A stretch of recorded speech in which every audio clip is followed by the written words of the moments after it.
Hello everybody and welcome back to another episode of, I don't know. Do I even need an intro for this video? Honestly, what we're doing today is bad. Things have gone wrong. So I was upgrading the dry reactor that would have ran perfectly and it would have taken extra time, but I want to cut corners, I want to go faster. There's a big disaster now involving it melting down, because I wanted things to go a bit faster. So I was setting up a big power plant that would run a new type of reactor that uses fast neutrons and then slows them down as they get close to the thorium, which I had success in by increasing the flux. I was able to deplete thorium much faster. However, cooling this reactor is a big issue because it generates 1,000 degrees Celsius of heat. Ooh. Okay, so yes, this is a very dangerous area right now. It's so radioactive that I'm actually able to take radiation. I have 90% radiation resistance, but I am currently able to have it happen because it is just so where I get irradiated because how radioactive this area is now. The Geiger counter is ticking. Oh my gosh. Let's go. As you can see, I did make quite a big power plant here, quite an advanced design. I think most of the big things are actually suspended in the water, so we don't have to deal with that much. As you can see, it's a good thing I actually have the liquidator metal, so, and I've already dealt with this before. Absolutely terrible stuff. I'm gonna go ahead and show you guys how I'm gonna deal with this stuff. Alright. So in most cases, you're not gonna be able to just pick this stuff off the ground, because not only is it super hot, but it's also really radioactive. I have the end game armor. I have euphemium armor, so I could actually pick this up. So I just right click. And it's awful. Just right click everything. Okay, now, another good thing is that because I have this water pool, I don't have to deal with the heat too much. So, get my inventory. Oh my gosh! Look at the chunk radiation. It's the environmental radiation is 91,000. Holy crap. Alright, so now down in the core, as you can see, there is a ton of them just in the pool. So let's go ahead and take a dip. Alright, grab only those. Okay. As you can see, it's still hot, so you'll take damage if you're nearby. Now, the corium seems to have eaten away at some of the wiring. Oh my gosh, what a mess. What a mess. Oh, we've got some graphite chunks. Oh crap, stay back. Stay back. Alright, now because of the design of the facility, there's a big hole in the roof where everything can go out of, instead of just bouncing off the ceiling. Which is where my annoyances come from, because of the design of the plant. Let's go ahead and pick up all the garbage. Okay. Now, I did redesign it so that way it would catch a bit more of the garbage up here. But there might be some that just flew straight out the top. Alright, we're going out the door again, so I believe there might be some chunklets out here on the road. Let's go ahead and take a look around. Oh, I think I might, no, never mind, it was just my footprint, I guess. I don't know. Any out here?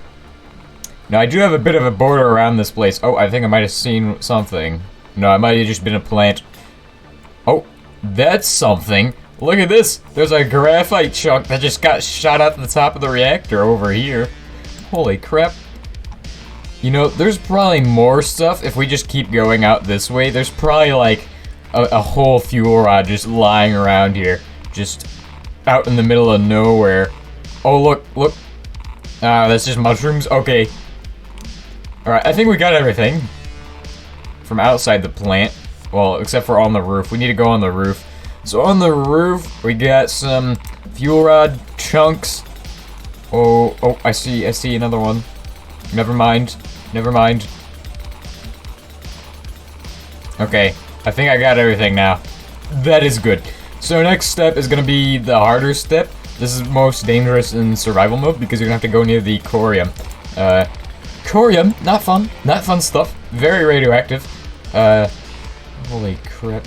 We're also gonna have to clean up some of this reactor debris. Now, I recommend that you have at least a bucket on you, so that way you can, grab some random garbage.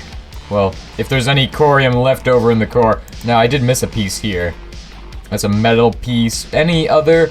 Is there any corium just lying around? Now, I do have some vein miner pickaxes. Let me go ahead and get my sherbidium pickaxe. It's recommended to have a good pickaxe for this.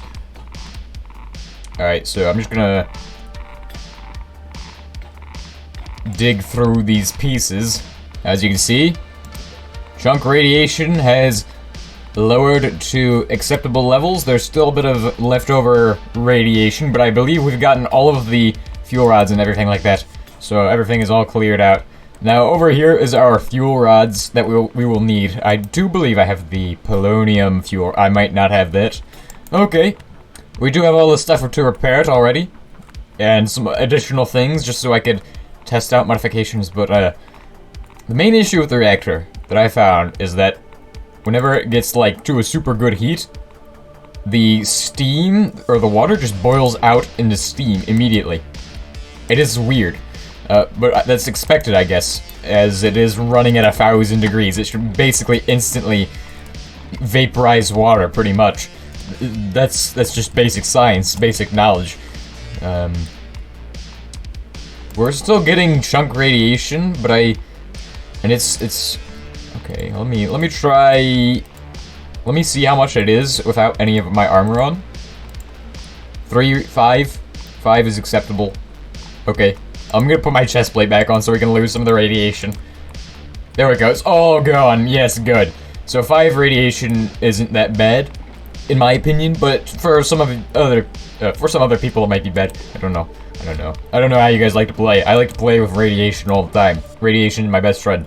But I would highly recommend encasing this thing, because it makes it way easier to find all the fuel rods and all the garbage it just shoots out.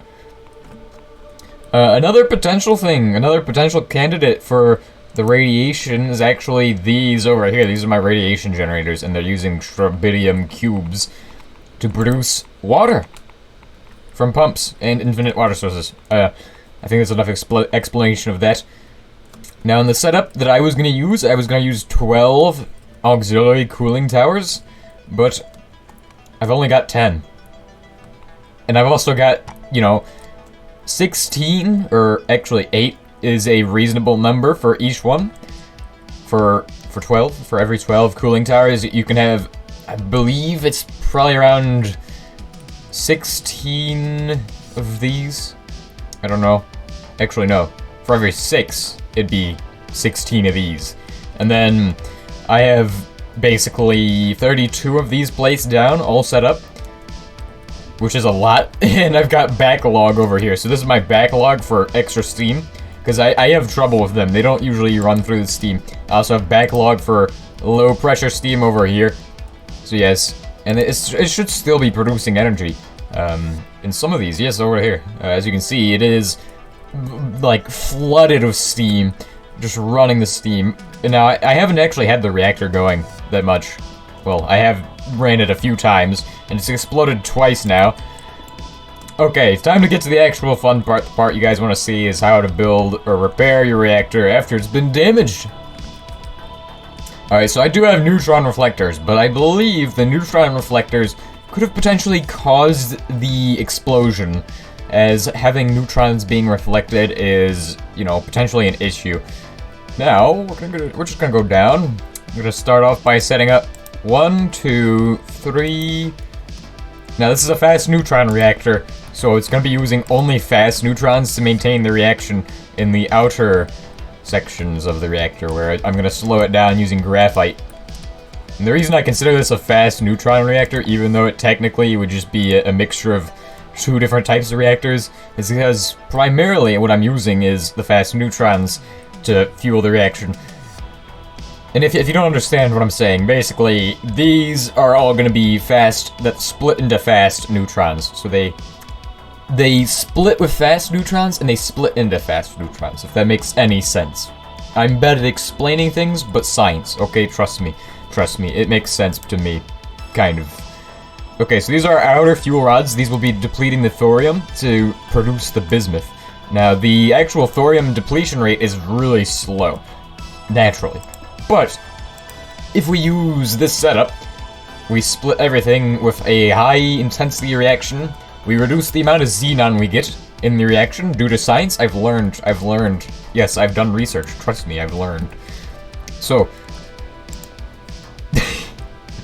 if we use the what am I even saying at this point? Sorry, I lost my train of thought after I said yes, trust me. Yes, I did research. Yeah, that's what I lost my thought on. So, all right, we've got all of the boilers set up. Now it can only run on high pressure steam because of how I set the rest of the thing up. Let's go ahead and set it all the way good. Good. And then we need 4 more for the outer edges. I think we're going to set up 4 more. I want to try doing 4 more so we can mitigate as much of the heat as possible. Like that. Yep. Now that will also get water. The issue is, I think that we have too many fuel, or too many of these, or that we don't have enough of these, and that's... You know, I can't really fuel all of these things with water, so, yeah. Yeah. That's gonna be an issue, maybe, potentially, possibly, a very great possibility that will cause us problems, having not enough of these, or having a proper wrong number of these. No, I am just gonna be setting these up like so, and these are mechanism pipes, of course. Mechanism is superior. Superior piping, yes! I should probably use Buildcraft pipes, because they can actually go faster, from what I've heard, but, I don't have time to use Buildcraft pipes.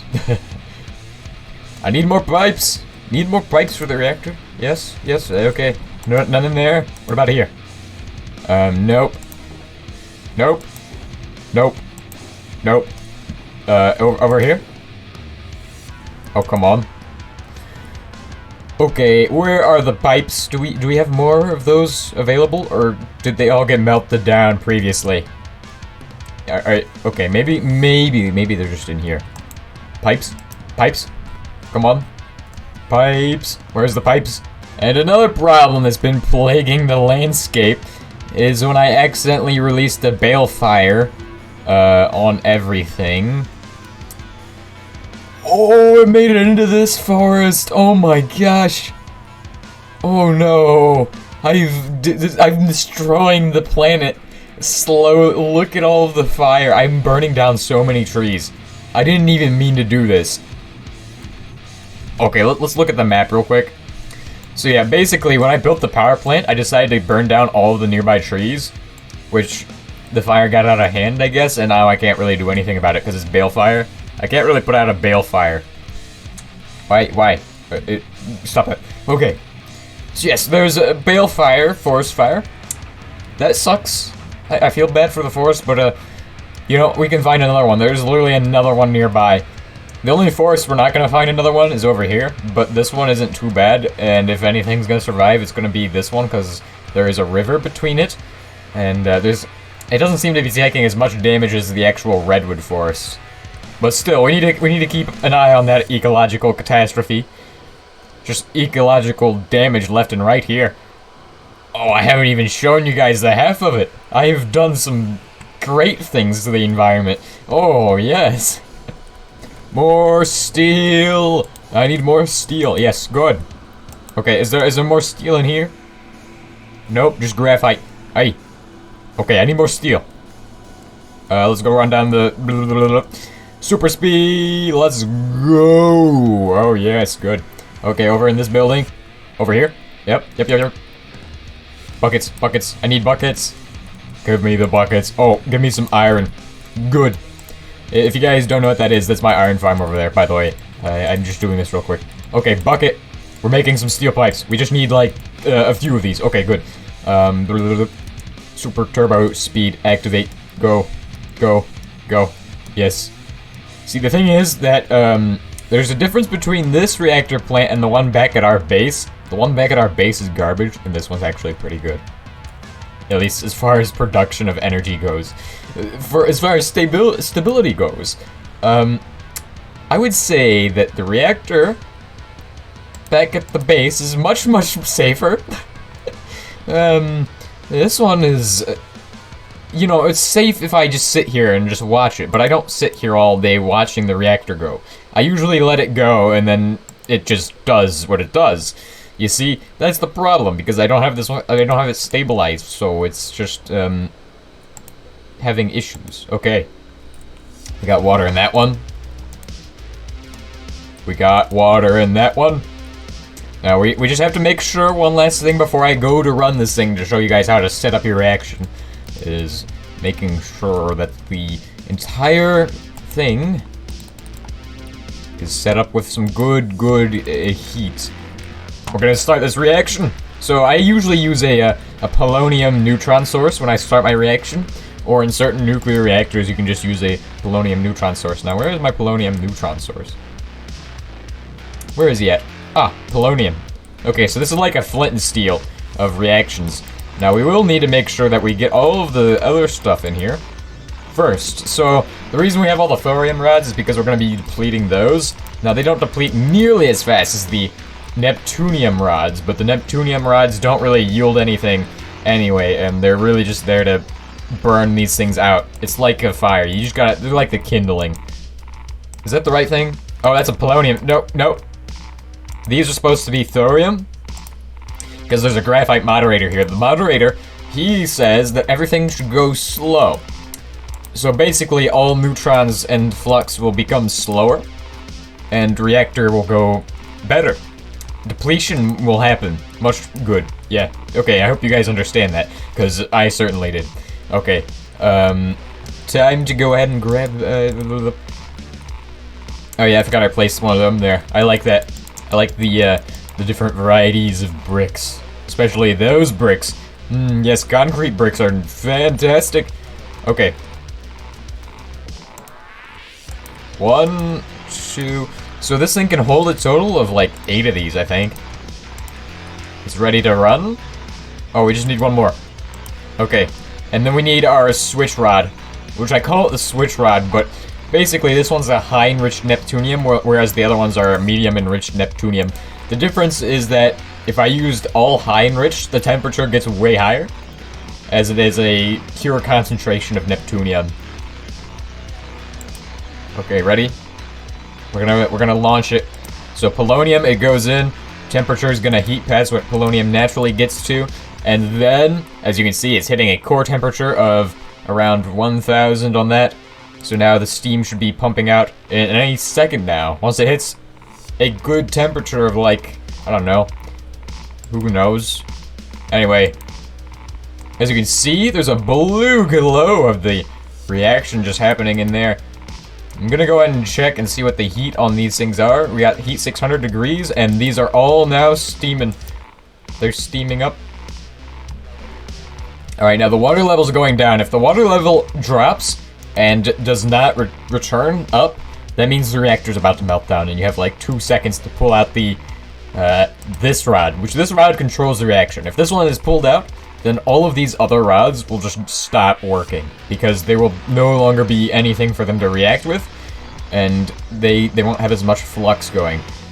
I don't know if I've explained that good, but yeah, basically all these have fast neutrons, whereas anything coming through here is going to have slow neutrons, and you may be asking, can't they react with each other? Well, if there's nothing in here, they just stop at this thing for some reason. So science, yeah, okay. Now, as you can see, it seems to be stabilized, but it's going to be dropping. As you can see, it is dropping slightly. Our goal is to deplete some thorium. So all I have to do, as you can see, we're at 0.29, 0.3. That's much faster than I could have gotten it depleted before. I would go check to see if this thing is going to actually keep running. If it's actually using the steam to make energy. But, oh crap, what is going on here? What is going on here? Excuse me? Alright.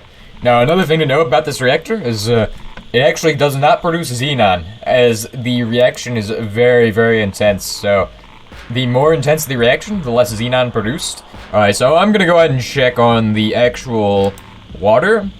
Water level is actually decreasing. That's good. I want to see as much water go into that thing as humanly possible. So that way this thing can run at max potential.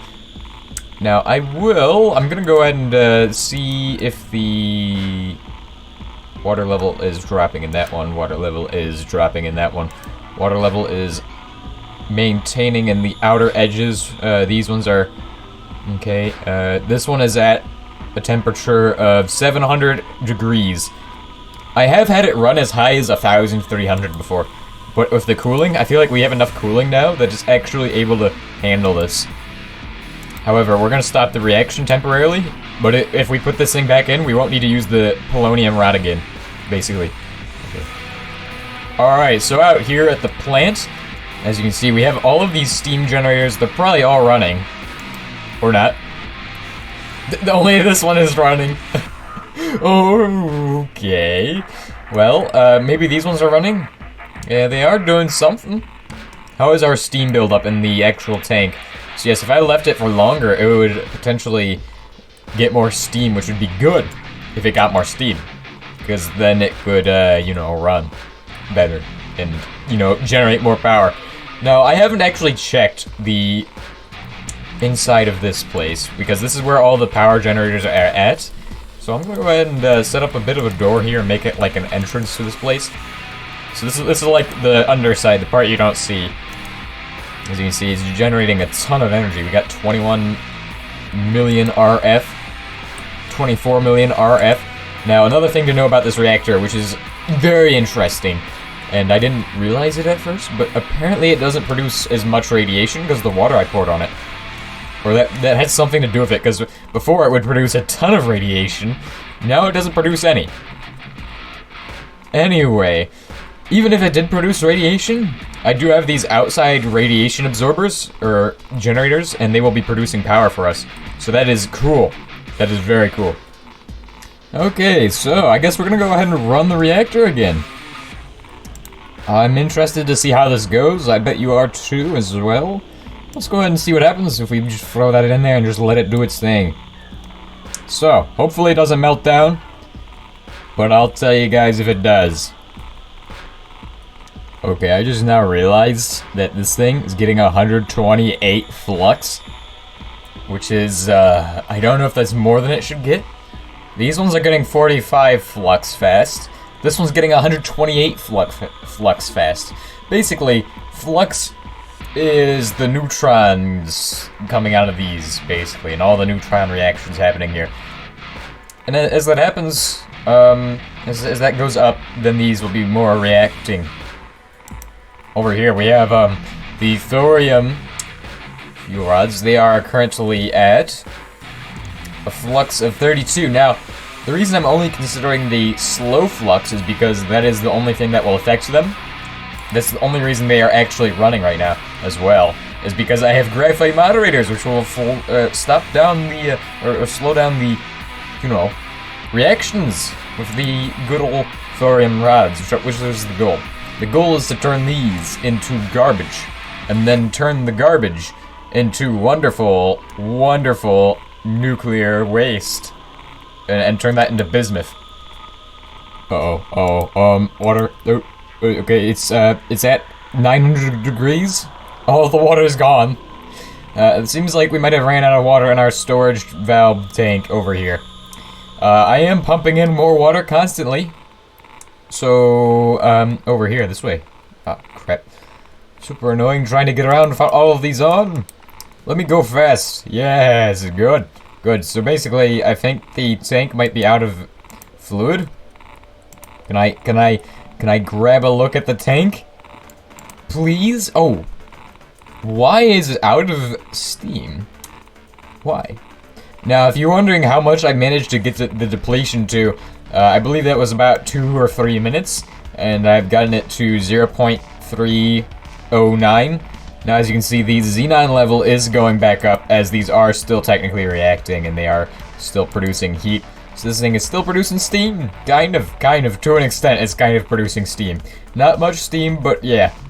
So basically, I can run the reactor in moderation. I have to babysit it. I have to do all kinds of annoying things, but I'm gonna keep upgrading the reactor until I can get it to the point where I can get bismuth. So yeah, if you guys have enjoyed today's episode, you know, please consider liking and subscribing. If you guys got any Comments, questions, or suggestions, leave them down below. I'll see you guys next time, and goodbye. Yes, I'll leave you with this visage of me just floating through the air. It's wonderful. Good. Oh my gosh, this is just so epic. I just love looking at that part of the power plant. It is so amazing to see the big steam cloud in the air. Like, literally. Literally. Trust me.